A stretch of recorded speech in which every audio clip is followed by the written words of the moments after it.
everyone, I'm Aisel Wahid, and today we're going to start off where we left last time, and we're going to read the third story in Bedtime Stories by Miles Kelly. The Four Clever Brothers by the Brothers Grimm. A poor man once said to his four sons, "Dear children, I have nothing to give you. You must go out into the wide world and try your luck. Begin by learning some craft or other, and see how you can get on." So the four brothers took their walking sticks in their hands and their little bundles on their shoulders, and after bidding their father goodbye, they each went out of the gate together. When they had gone some way, they came to a four crossways, each leading to a different country. Then the eldest said, "Here we must part, but on this day in 4 years. We will come back to this spot, and in the meantime, each must try to see what he can do for himself." So each brother went his way, and as the eldest was hastening on, he met a man, who asked him where he was going and what he wanted. "I am going to try my luck in this world, and I should like to begin by learning some art or trade," said he. "Then," said the man, "come with me, and I will teach you to become the most cunning thief that has ever been." "No," said the other, "that is not an honest calling, and what can one look to earn but gallows?" "Oh," said the man, "you must not fear the gallows, for I will only teach you to steal what will be fair game. I meddle with nothing but what no one else can get or care anything about." So the young man agreed to follow his trade, and he showed himself so clever that nothing could escape him that he had ever once set his mind upon. The second brother also met a man, who, when he found out what he was setting out upon, asked him what craft he meant to follow. "I do not know," said he.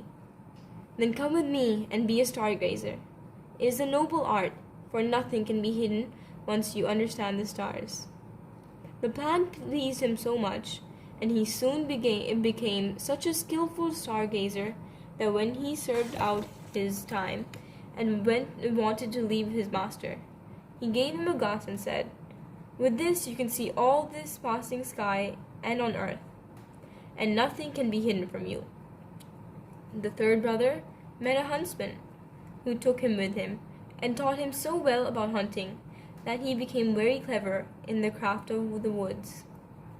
When he left his master, he gave him a bow and said, "Whatever you shoot at with this bow, you will be sure to hit." The youngest brother likewise met a man who asked him what he wished to do. "Would not you like," said he, "to be a tailor?" "Oh no," said the young man, "not at all, sitting cross-legged from the morning to night, working backwards and forwards with a needle. That would never suit me." "Oh," answered the man, "that is not my sort of tailoring. Come with me, and you will learn quite another kind of craft from that." Not knowing what better to do, he came into this plan, and began learning all about tailoring from the beginning.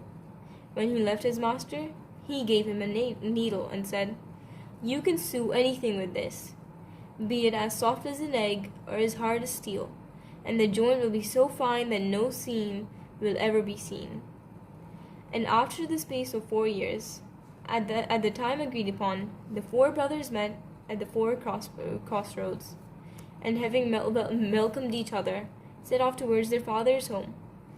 When they saw him, they each explained all that had happened to him, and how they had learned some new craft. Their father was amazed at what he heard, and was eager to see their new skills in action.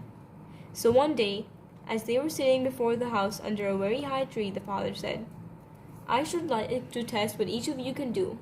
So he looked up above him and said to the second son, "At the top of this tree there is a chaffinch's nest. See if you can tell me just how many eggs there are in it." The stargazer took his glass, looked up, and said quickly, "There are 5 eggs, father." "Now," said the father to the eldest son, "take away the eggs without letting the bird that is sitting upon them and hatching them know anything of what you are doing." So the cunning thief nimbly climbed up the tree, and brought back to his father the 5 eggs from under the bird. And the chaffinch never saw or felt what he was doing, but kept sitting at its ease, unaware that it had lost its eggs. Then the father took the eggs and put them on each corner of the table, and the 5th in the middle, and he said to the huntsman, "Cut all eggs in 2 pieces, using only 1 shot." The huntsman took up his bow, and with 1 shot struck all the 5 eggs, just as his father had wished him to do. "Now comes your turn," he said to the young tailor. "Sew the eggs and the young birds in them together again, so neatly that the shot shall have done them no harm." Then the tailor took his needle and sewed the eggs as he was told. And when he had done, the thief was sent to take them back to the chaffinch nest. He swiftly put them under the bird without it knowing it. Then the mother bird went on sitting, and hatched its eggs, and in a few days the chicks crawled out, and had only little red streaks across their necks, where the tailor had sewn them neatly back together. "Well done, sons," said the old man.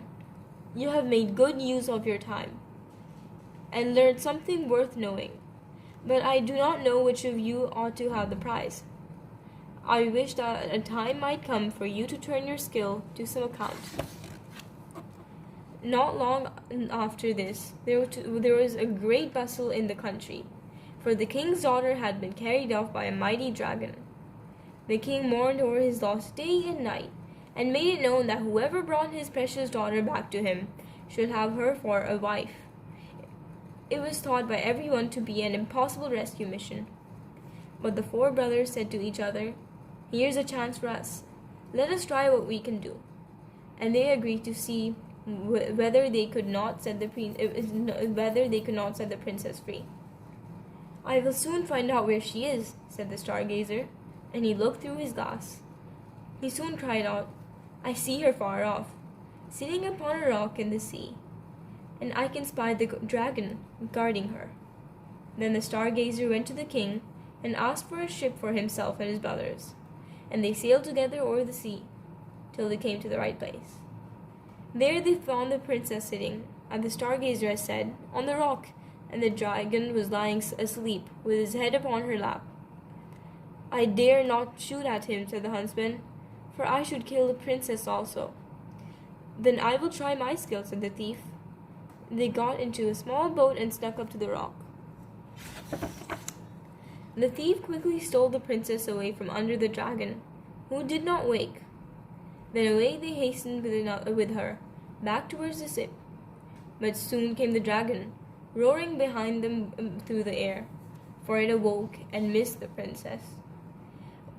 When it got over the boat, and the huntsman shot it straight through the heart, so that it fell down dead.